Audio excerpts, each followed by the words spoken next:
Hey guys, it's Rocolo here. Recently on September 22nd, Niantic announced that NBA Old World is officially shut down.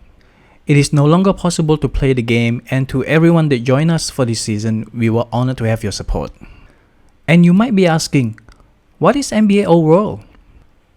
It's really the NBA lifestyle meets the real world metaverse. Social, AR experiences, and awesome one-on-one gameplay.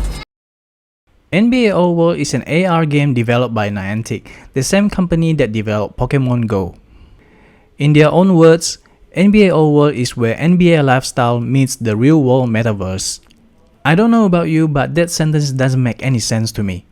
So I googled what is a metaverse, and the explanations are still quite convoluted. And since NBA Old World is pretty much the NBA version of Pokemon Go, I searched for what is Pokemon Go, and this time the answer is much clearer. It is an augmented reality game, which means that the whole NBA lifestyle meets the real world metaverse is really just a fancy way of saying NBA AR game. NBA Old World was launched in January this year. As a Pokemon Go player, I received 2 emails from Niantic promoting the game. I remember the first impression that I had when I saw the emails was that it is Pokemon Go for the NBA and I'm not interested. It is not because I'm not interested in the NBA at all. I do follow the sport and I play NBA games on the PS4. I just don't understand why I would want to play the NBA version of Pokemon Go. If there are many players who think like me, then that would explain why there wasn't much interest in the game. According to an article from mobilegamer.biz website, the game has around 1.8 million downloads and made under 160k in its first 4 weeks. In comparison to another Niantic game, Harry Potter Wizards Unite has around 11.6 million downloads and made over 7 million in its first 4 weeks.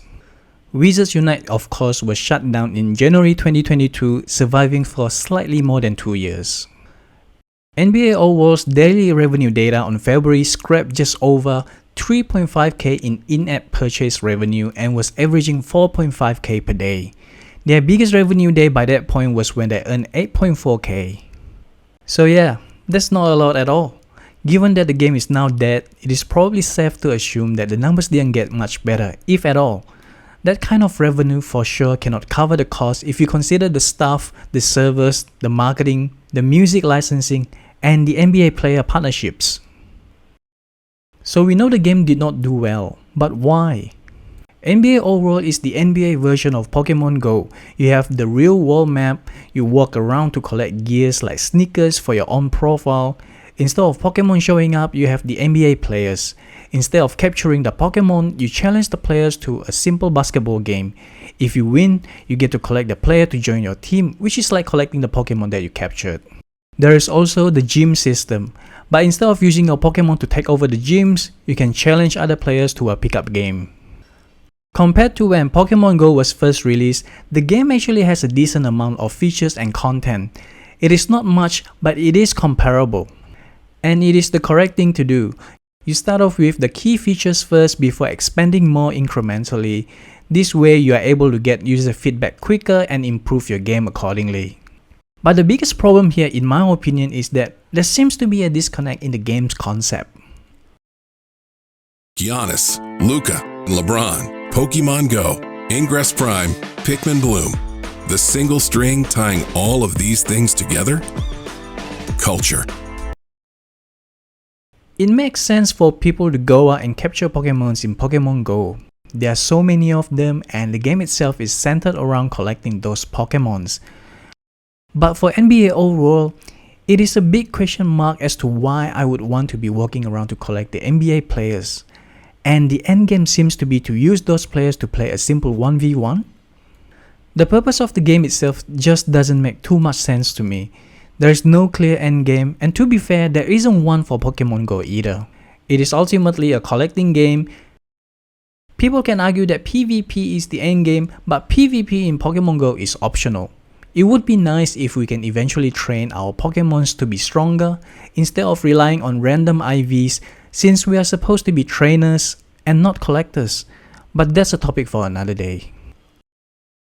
When Pokemon Go was first released, it was a global phenomenon. It didn't matter that the game was simple, it was a novelty. The Pokemon brand is extremely popular and the game prospered with a limited number of Pokemons and features. The NBA overworld did not have that luxury. Without something that gives people a strong reason to want to play, the game couldn't survive. It may sound weird, but AR gaming reminds me of Gangnam Style. When it was first released, people found it to be great and really enjoy it because it was such an interesting concept. And they would release more similar stuff later on, but none would find as big of a success as the initial release. Having said that, even if NBA Overworld was released before Pokemon Go, I still don't think it would be as successful. Novelty is a strong factor, but Pokemon Go checks all the right boxes of being a perfect fit for an AR game. So we thought if we could combine the ability to find the players and gear out in the real world with just a really awesome, fun, mobile optimized one-on-one experience, that it would be a great combo. We worked with our partners, began talking to the league about it, and found there was a lot of interest in building something that would open up gaming and mobile gaming to the casual fan of the game of basketball. In Niantic's June organizational update, it was announced that the company is sunsetting NBA Overworld by September after launching the game globally for less than 8 months. In the update, it says, "We also want to increase our focus on building for the emerging class of MR devices and future AR glasses. Specifically, this means we will be closing our LA studio, reducing our game platform team, and making additional reductions across the company. As a result, we will be sunsetting NBA Overworld and stopping production on Marvel War of Heroes. This means we are laying off around 230 Niantics." Why are we making this change? The answer is straightforward. We have allowed our expenses to grow faster than revenue. The announcement was clear. Niantic was losing more money than what they were earning. For many Pokemon Go players, the demise of NBA Overworld didn't seem to be a surprise. It seems that pretty much everyone except Niantic understands that Pokemon Go is successful because it is a Pokemon game, not because Pokemon Go is such a fantastic game by itself. Not even the Harry Potter brand could survive. Why would they think NBA Overworld will be different? I don't think the players blame Niantic for wanting to try different things and not put all their eggs in a single basket. In fact, it is sensible to not put all their eggs in a single basket. But there is resentment. And the resentment is caused by how after 7 years, Pokemon Go is still regularly plagued by bugs and issues that many players believe have happened way too often. They are mistreated even though they are the company's largest player base and revenue source. Why can't they just focus on making Pokemon Go better first? Basketball games on the market, I think, have evolved in a certain direction to be really detailed simulations of basketball. They are great, but they're also really complex. They're really hard to play, or you have to spend a lot of time mastering the game. I always say you have to have octopus fingers to make all the moves and control that. And with NBA All World, we wanted to make sure that was really easy and accessible. Ultimately, I think Niantic did the right thing by shutting down the NBA Overworld so quickly. It is more rational to cut down on your losses instead of continuing because of sunk cost fallacy, which is just prolonging the suffering for no good reason. And if anything, it also serves as another proof that not everything can be an AR game. Putting a good brand with good technology together does not always equal a win. Putting Harry Potter or NBA with AR technology does not equal success. And if an AR game is proven to be a success, you should probably spend more time focusing on it. Not all the games can be as successful as Pokemon Go. The NBA Overworld definitely isn't one. It was a poorly conceived idea and it has reached the end of its road. Hey guys, thanks for watching this video. I'm looking forward to seeing what you think in the comment section. Don't forget to subscribe to the channel for more content and leave a like if you enjoyed the video. Have fun and have a nice day.